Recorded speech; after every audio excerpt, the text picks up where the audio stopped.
So this page is almost complete. Now I have a video on the background paper. The video is called Shabby Chic Painted Papers, and here is, I did 2 sheets in that video, so you can learn how to make this paper right here if you wish. I will leave the link for this video in the description box below. I got this baby's breath at the grocery store.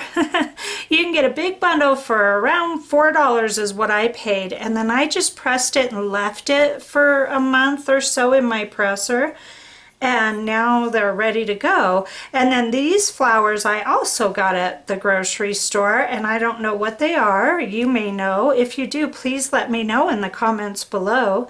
I just think they're beautiful. And then I did have a few petals fall off, so I just went ahead and put them in. And then I got this stamp a long time ago at Hobby Lobby, and it is actually a wood-backed stamp, but I like to bend it and just do a little area at a time, so I just ripped it off the wood. And I went ahead and did this with Tim Holtz Vintage Photo Distress ink pad, all the lettering. And then this fabric I got at Joann's, and it's like just a gold netting, almost like a tulle fabric. And then I popped in some lace here, and I just went ahead and cut the edges and bordered it with same thing, Vintage Photo Distress ink. And again, these are all, I'm doing all these on just plain old cream cardstock, and it's working out. I'm very happy with it. So these are all 8.5 by 11 for this kit. And so this page number 6, there'll be 2 more in this kit coming up, so watch for those videos too. I'm gonna spatter this real quick. I just put a drop of vintage white folk art paint. Here's what it looks like on my little plate. And I will rinse this little paper plate, geez, 7 or 8 times and keep using it as a palette. So you can really get a lot of use out of your little plate if this is what you have on hand. You just want to water that down.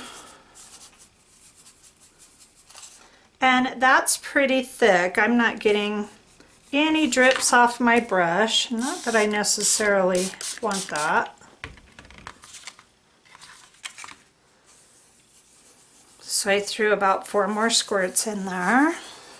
And that's pretty soupy. It's thicker than skim milk, but not by a whole lot.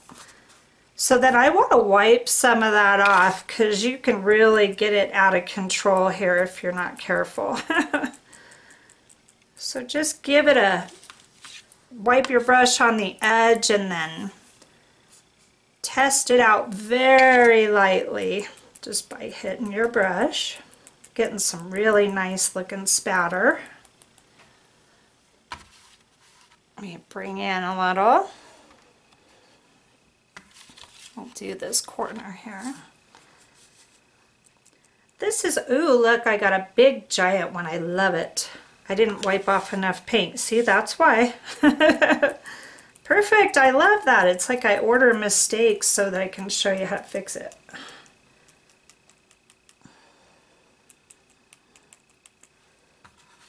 And just to balance it out, I'm not going to go directly diagonal. Let me back you up a little. So now that I have this nice big area of spatter, I want to have that somewhere else in here just to pull it together, but I don't want it straight diagonal, so I think I'll go here. There we go. So that's a little bit more. It kind of got weird in this fabric, but I'm okay with it. I'll show you what I mean. It just kind of spread out, but I think it'll look beautiful too. All right, well, I hope you enjoyed this tutorial, and I'd really love it if you have any questions at all. Please leave them in the comments down below, and I will answer them as soon as I can. And if you make some of these, I would love to see what you're making. They're really a fun thing to do. So come back. If you haven't subscribed yet, hit the subscribe button below, and come on back for pages 7 and 8. Thanks. Have a great day.